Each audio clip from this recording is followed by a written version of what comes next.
రెగ్యులర్‌గా ఆడేవారికి ఇది ఒక పెద్ద దెబ్బగానే మనం భావించాలి. రెండోదొచ్చేసి వాలెట్ లోడ్. చాలా మంది క్రెడిట్ కార్డ్ నుంచి అమెజాన్ పే, పేటీఎం, మొబిక్విక్ వంటి వాలెట్‌లలోకి డబ్బులు లోడ్ చేసి అక్కడి నుంచి యూపీఐ పేమెంట్స్ చేస్తూ ఉంటారు. దీన్ని అరికట్టడానికి బ్యాంకు కొత్త రూల్‌నైతే తీసుకొచ్చింది. ఒకవేళ మీరు 5,000 కంటే ఎక్కువ మొత్తాన్ని వాలెట్‌లో యాడ్ చేస్తే అదనంగా 1% అంటే 1% ఫీజు కట్టాలి. అంటే ఎమర్జెన్సీ కోసం డబ్బులు వాలెట్‌లోకి తీసుకుందాం అనుకుంటే ఇకపై కుదరదనమాట. నెంబర్ 3 వచ్చి ప్రయాణాలపై అదనపు భారం. సంక్రాంతి లాంటి పండగలప్పుడు లేదా వెకేషన్స్ మనం ఫ్లైట్‌లు, రైలు టికెట్లు బుక్ చేస్తూ ఉంటాం.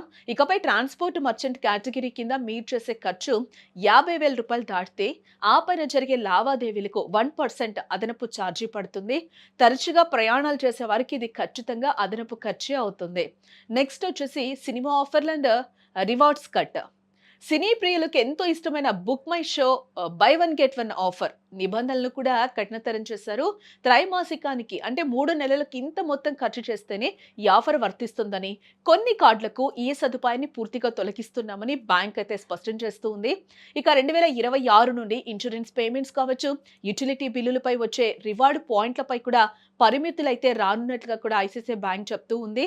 నెంబర్ 5 మనం చూస్తే విదేశీ లావాదేవీలు మరియు యాడ్ ఆన్ కార్డ్స్ అన్నమాట.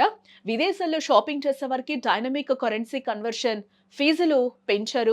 అంతేకాకుండా ఇంతకాలం ఫ్రీగా లభించే యాడ్ ఆన్ కార్డుల కోసం కూడా ఇకపై వన్ టైమ్ ఫీజు చెల్లించాల్సి ఉంటుందని కూడా ఐసీఐసీఐ బ్యాంక్ చెప్తూ ఉంది.